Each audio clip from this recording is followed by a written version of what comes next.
वालेकुम dear students, हमारा topic air around us class 6 science इसका दूसरा अध्ययन पढ़ने जा रहे हैं। मतवजा हो जाइए। The organisms that live in soil also need oxygen to respire. जो ऑर्गेनिजम्स ज़मीन के अंदर रहते हैं उनको भी ऑक्सीजन की ज़रूरत है। How do they get the air they need for respiration. वो कैसे ऑक्सीजन लेते हैं। Take a lump of activity 6। Take a lump of dry soil in a beaker और अ गिलास। एक बीकर में सॉइल ले लो। Add water to it. इसके साथ पानी मिलाओ। And note what happens. और देखो क्या हुआ। Do you see bubbles coming out from the soil. क्या आप देख पा रहे हो कि बबल्स सॉइल से बाहर आ रहे हैं। These bubbles indicate the presence of air in the soil. जो ये बबल्स आ रहे हैं ये इंडिकेट करते हैं कि सॉइल में ऑक्सीजन है या हवा है। When the water is poured on the lump of soil. जब लंप इसके ऊपर सॉइल के ऊपर हम पानी छिड़कते हैं, it displaces the air which is seen in the form of bubbles. ये डिस्पर्स करता है, डिस्प्लेस करता है, तितर बितर कर देता है हवा को, जो बबल्स की शेप में हमें दिखाई देते हैं। दो organisms that live inside the soil and the plant roots respire in this air. जो ऑर्गेनिज्म ज़मीन के अंदर या जो प्लांट के रूट्स होते हैं वो ज़मीन के अंदर होते हैं, वो इसमें रेस्पायर करते हैं। A lot of burrows and holes are formed in deep soil by the animals living in the soil. बहुत सारे गड्ढे या घोंसले ज़मीन के अंदर ऑर्गेनिज्म से बनाया होता है। These burrows also make spaces available for air to move in and out of the soil. इन्हीं burrows के जो छेद होते हैं, होल होते हैं, इन्हीं से हवा अंदर जाता है और हवा बाहर आता है। However, when it rains heavily, water fills up all the spaces occupied the air in the soil. जब बारिश होती है तो ये गड्ढे, ये छेद बंद हो जाते हैं। In this situation, animals living in the soil has to come out for respiration. इसीलिए इनको बाहर आना पड़ता है respiration के लिए। Could this be the reason why earthworms come out of the soil only during heavy rains?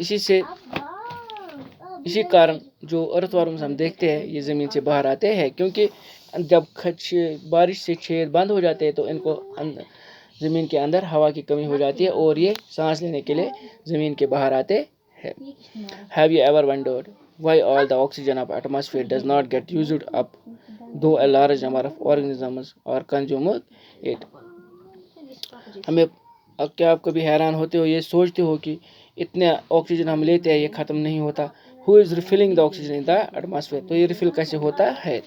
How is the oxygen in the atmosphere replaced? In chapter 7 we read about photosynthesis. Chapter 7 में हमने पढ़ा photosynthesis के बारे में। In this process plants make their own food and oxygen is produced along with it. Chapter 7 में हमने पढ़ा जो प्लांट्स होते हैं वो अपना गुज़ा खुद बनाते हैं और ऑक्सीजन प्रोड्यूस करते हैं। Plants also consume oxygen for respiration, but they produce more of it than they consume. जो प्लांट्स होते हैं ज़्यादा ऑक्सीजन प्रोड्यूस करते हैं, उतना ये कंज्यूम नहीं करते जितना ये प्रोड्यूस करते हैं। ज़्यादा ये प्रोड्यूस करते हैं और कंज्यूम कम करते हैं। दैट इज़ वाई वी से प्लांट्स प्रोड्यूस ऑक्सीजन। इसलिए हम कहते हैं कि प्लांट्स ऑक्सीजन प्रोड्यूस करते हैं। It is obvious that animals can not live without plants.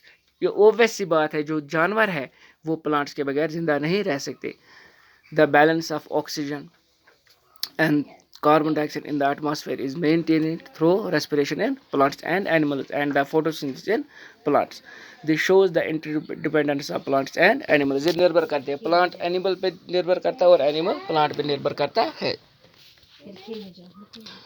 We can now appreciate how important air is for life on earth. इससे हमको मालूमात हो जाता है, या पता लगता है कि हवा कितना ज़रूरी है जीने के लिए या ज़मीन पे। Are there any other uses of air? Have you heard about a windmill? बेटा मुझे उम्मीद है ये टॉपिक आपको समझ आया होगा। इसको अपने घर में 1-2 बार रीड कीजिएगा ताकि आपको पूरा समझ आ जाए। और आपको पता है आज कौन सी बीमारी आई है, इसने पूरे आलम को चपेट में ले लिया है। भयंकर बीमारी है, ख़तरनाक बीमारी है। लोग मर रहे हैं, कुछ तो मर गए हैं लोग इस बीमारी से और कुछ मर रहे हैं, मगर हम कुछ प्रिकॉशंस लेनी है, बाकी ऊपर वाले के हाथ है। कुछ खाने से पहले अपने हाथों को धोना है। किसी भी साबुन का हम इस्तेमाल कर सकते हैं, सैनिटाइज़र का इस्तेमाल कर सकते हैं। भीड़ भाड़ इलाकों में नहीं जाना है।